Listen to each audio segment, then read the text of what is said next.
मना रहा था। गोदी मीडिया एंकरों से इतनी सिंपल बात नहीं पूछी जा रही कि जिस जगह इतने सारे टूरिस्ट जमा थे वहां प्रॉपर सिक्योरिटी क्यों नहीं थी। आज तक चैनल के कॉरेस्पॉन्डेंट ने यह कहने की कोशिश की तो उनकी बात को बीच में ही काट दिया गया। ये मजाक नहीं है। 2000 टूरिस्ट किसी एक पिकनिक स्पॉट पे हैं, वहां पर ना ही पुलिस बल की कोई तैनाती, ना ही सुरक्षा बल की कोई तैनाती हम देखते हैं जब अमरनाथ यात्रा होती है। ये सवाल एक बच्चा तक पूछ रहा है। सरकार तो गई हुई है, मतलब इतना बड़ा आतंकवादी का हमला हुआ, उन्हें कुछ पता ही नहीं है। इधर पूरी नीचे पूरे आर्मी का बेस है, उन्हें पता ही नहीं है। दोस्तों, अब 10 दिन पहले की ये रिपोर्ट देखिए। डिफेंस मिनिस्ट्री ने पार्लियामेंट की स्टैंडिंग कमेटी को बताया कि आर्मी में ऑफिसर्स का करंट नंबर है 42,095, जबकि ऑथराइज्ड स्ट्रेंथ है 50,538। देश में करीब 8,400 आर्मी ऑफिसर्स की कमी है और 92,400 सोल्जर्स की। कुल मिलाकर आर्मी में 1 लाख से ज्यादा आर्मी पर्सनल की शॉर्टेज है। इस शॉर्टेज की वजह से सोल्जर्स को एक जगह से दूसरी जगह शिफ्ट कराया जा रहा है पहले से ज्यादा रेट पर। सवाल ये उठता है कि ये शॉर्टेज क्यों है? मुझे तो नहीं पता, लेकिन आप इस अगस्त 2022 की द टेलीग्राफ की रिपोर्ट देखिए। यहां लिखा है कि कोविड के 2 सालों में आर्मी की कोई रिक्रूटमेंट नहीं हुई, इसीलिए आर्मी में 1 लाख से ज्यादा ट्रूप्स की कमी है। और अब इस रिपोर्ट की हेडलाइन देखिए, अगले 3 साल में आर्मी स्ट्रेंथ को 2 लाख से कट करने का प्लान। क्या सेंस बना इस बात का? एक मिनिस्ट्री ऑफिशियल ने कहा कि आर्मी अपनी ट्रूप स्ट्रेंथ का रैशनलाइजेशन कर रही है। इसे सैलरी और पेंशन का खर्च कम करने के अटेम्प्ट के रूप में देखा जा रहा है। कई लोगों ने आरोप लगाया है कि सरकार आर्मी ऑफिसर्स की सैलरी और पेंशन पर पैसे बचाना चाह रही है और इसलिए इनकी ट्रूप स्ट्रेंथ कम करने का प्लान। विनय नारवाल की बहन ने हरियाणा चीफ मिनिस्टर नायब सिंह सैनी के आगे रोते हुए कहा कि उनके भाई 1.5 घंटे तक जिंदा थे। अगर वहां आर्मी होती तो उन्हें बचाया जा सकता था, लेकिन कोई नहीं आया वहां, कोई नहीं आया।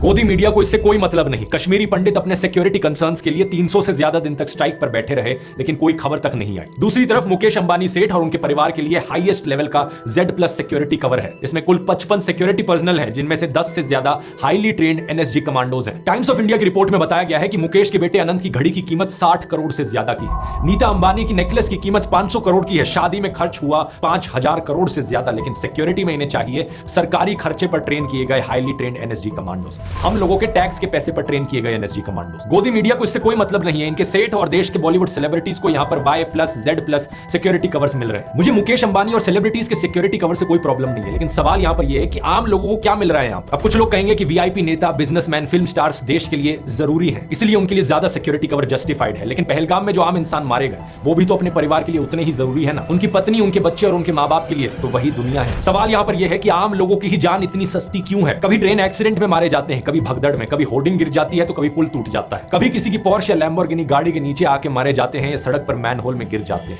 तो कभी आतंकी हमले में मारे जाते हैं। आम लोगों की सिक्योरिटी की बात हो तो सरकार आर्मी ट्रूप्स की सैलरी और पेंशन की चिंता करने लगती है। अलग अलग स्टेट्स की पुलिस को ही देख लीजिए, कितनी ओवरवर्क्ड है। बार बार पुराने वीडियोस में मैंने इसकी बात करी है। पुलिस की संख्या डबल करने की जरूरत है देश में। पुलिस को ज्यादा ट्रेनिंग फैसिलिटीज प्रोवाइड करने की जरूरत है ताकि देश में लॉ एंड ऑर्डर बेहतर हो सके, देश के लोगों को सुरक्षा मिल सके, लेकिन किसी को कोई मतलब ही नहीं है। लॉ एंड ऑर्डर का तो इस नए भारत में इतना बड़ा मजाक बन गया है कि क्या ही बताऊं। हर दूसरे दिन एक नया वीडियो सामने आता है, सड़क पर किसी को मारा पीटा जा रहा है, पुलिस कुछ नहीं करती। गुंडे आकर किसी स्टूडियो को तोड़ चले जाते हैं तो कभी किसी रेस्टोरेंट को, पुलिस वहां देखती रहती है। होम मिनिस्टर अमित शाह ने कहा है कि इस आतंकी हमले के गुनहगारों को बख्शा नहीं जाएगा। अच्छी बात है, पकड़िए उन्हें, जल्दी से सजा दीजिए। लेकिन इसके साथ ही सवाल यह है कि क्या आपकी सरकार के पास कोई भी सोल्यूशन है ऐसे आतंकी हमलों को रोकने का? क्या आपकी सरकार अश्योरेंस दे सकती है कि फिर ऐसा कोई आतंकी हमला नहीं होगा फ्यूचर में? सलमान खान को अश्योरेंस देने के लिए तो former chief minister Eknath Shinde खुद सलमान के घर चले गए थे, लेकिन आम लोगों को ऐसी अश्योरेंस कौन देगा? बात यहां यह है दोस्तों कि कोई सरकार यहां इतनी जहमत क्यों उठाएगी किसी सोल्यूशन के लिए, जब गोदी मीडिया के जरिए सरकार के सभी फेलियर्स को अचीवमेंट्स के तौर पर दिखाया जा रहा है। टीवी पर क्या चल रहा है? सऊदी अरब का दौरा बीच में छोड़ भारत लौट रहे प्रधानमंत्री मोदी ने हवाई अड्डे पर ही बुलाई बैठक। इन थंबनेल्स को देखिए, गुस्से में मोदी, ऑर्डर से पूरी दुनिया हैरान, सेना को दे डाली खुली छूट, ठोकना शुरू। जो ब्रेन वॉश लोग इस सब में यकीन करते हैं उन्होंने अपनी इमेजिनेशन में अलग ही दुनिया बना रखी है, एक ऐसी दुनिया जहां पर धरती मोदी के अराउंड चक्कर लगाती है। खैर, अपने मुद्दे पर वापस आए। जम्मू एंड कश्मीर के मुख्यमंत्री ओमर अब्दुल्ला ने कहा कि इस अटैक को अंजाम देने वाले जानवर हैं, इनह्यूमन है, कंटेम्प्ट के लायक है। उनकी निंदा करने के लिए कोई शब्द काफी नहीं। उन्होंने विक्टिम्स के परिवारों के लिए संवेदना व्यक्त की। कश्मीर में लोगों ने शोक मनाने के लिए बंद लगाया, किसी ने एकता दिखाने के लिए मार्च की तो किसी ने कैंडल लाइट मार्च निकाली। कश्मीर के बाहर जमायत उलेमा ए हिंद जैसी प्रोमिनेंट मुस्लिम ऑर्गेनाइजेशंस ने टेरर अटैक को कंडेम किया। ऑल इंडिया इमाम ऑर्गेनाइजेशन के हेड इमाम उमर अहमद इलियासी ने कहा कि शुक्रवार की नमाज के समय 5.5 लाख मस्जिदों से स्ट्रॉन्ग एंटी टेरर मैसेज दिया जाएगा, विक्टिम्स के लिए प्रार्थना की जाएगी। भारत के बाहर यूएई, सऊदी अरेबिया, बांग्लादेश और कतर जैसे कई सारे मुस्लिम देशों ने भी हमले की कड़ी निंदा की है। देश के आम मुसलमानों ने भी सोशल मीडिया पोस्ट पर अपना विरोध जताया है। यह अच्छी बात है कि लोग आपस में रिलीजन के नाम पर ना बटें और इस तरह आतंकियों के मंसूबों को नाकाम करें, क्योंकि ये सभी आतंकवादी यही तो चाहते हैं कि भारत में धार्मिक नफरत फैले, लोग एक दूसरे से लड़े और हमारा देश टूट जाए। लेकिन क्या कोई भी देशभक्त ऐसा चाह सकता है? कभी भी नहीं। कोई भी देशभक्त यही चाहेगा कि मेरा देश मजबूत रहे, अखंड रहे। देशभक्त तो एक ही नारा बोलेंगे, भारतीय एकता जिंदाबाद।